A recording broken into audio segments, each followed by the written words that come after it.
মিশরীয় মেডিকেল শিক্ষার্থীদের সাথে স্থানীয়দের সংঘর্ষের জেরে কিরগিজস্তানে বিদেশিদের ওপর হামলা চালানো হয়েছে।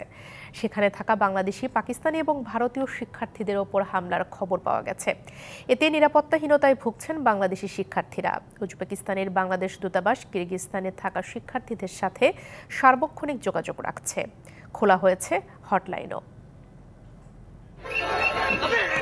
১৩ মে কিরগিজস্তানের রাজধানী বিশকেকের কয়েকজন বাসিন্দার সঙ্গে মেডিকেল বিশ্ববিদ্যালয়ের মিশরীয় শিক্ষার্থীদের সংঘর্ষ হয়। এই ঘটনার জেরে ১৬ মে রাত থেকে বিদেশিদের ওপর হামলা চালাতে শুরু করে স্থানীয়রা।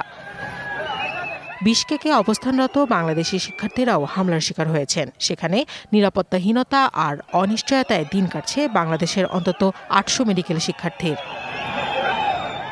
শিক্ষার্থীরা জানিয়েছেন, মিশরীয়দের সঙ্গে সংঘর্ষের পর থেকেই বিদেশি শিক্ষার্থী ও শ্রমিকদের ওপর হামলা করছে স্থানীয়রা।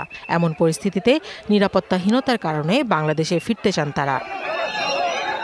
বাংলাদেশি শিক্ষার্থীরা আরও বলছেন, সামাজিক যোগাযোগ মাধ্যমের অ্যাপ ব্যবহার করে বিদেশি শিক্ষার্থীদের অবস্থান শনাক্ত করে হামলা চালানো হচ্ছে। তবে ঠিক কতজন বাংলাদেশি আহত হয়েছেন তা এখনো জানা যায়নি।